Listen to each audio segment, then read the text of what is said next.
నిజమైన మిత్రులు తమ మధ్య ఉన్న అభిప్రాయ భేదాలను సమస్యలను పరిష్కరించుకోగలరని భారత్లో అమెరికా నూతన రాయబారిగా బాధ్యతలు స్వీకరించిన సెర్గియో గోర్ అన్నారు.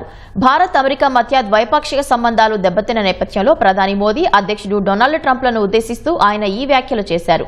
1 లేదా 2 ఏళ్లలో ట్రంప్ భారత పర్యటనకు వస్తారని ఆశిస్తున్నట్లు సెర్గియో గోర్ తెలిపారు.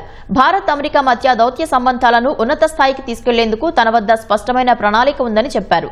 అమెరికాకు భారత్ ముఖ్యమైన భాగస్వామి అని తెలిపిన ఆయన పరస్పర ప్రయోజనకర ద్వైపాక్షిక వాణిజ్య ఒప్పందంపై ఇరు దేశాల మధ్య చురుగ్గా చర్చలు జరుగుతున్నాయని అన్నారు. మంగళవారం మరో దఫా చర్చలు జరగనున్నాయని వెల్లడించారు. అమెరికా నేతృత్వంలోని ప్యాక్స్ సిలికాలో భాగం కావాలని భారత్ను అధికారికంగా కోరనున్నామని సెర్గియో గోర్ తెలిపారు. వచ్చే నెలలో అది జరగొచ్చని వివరించారు.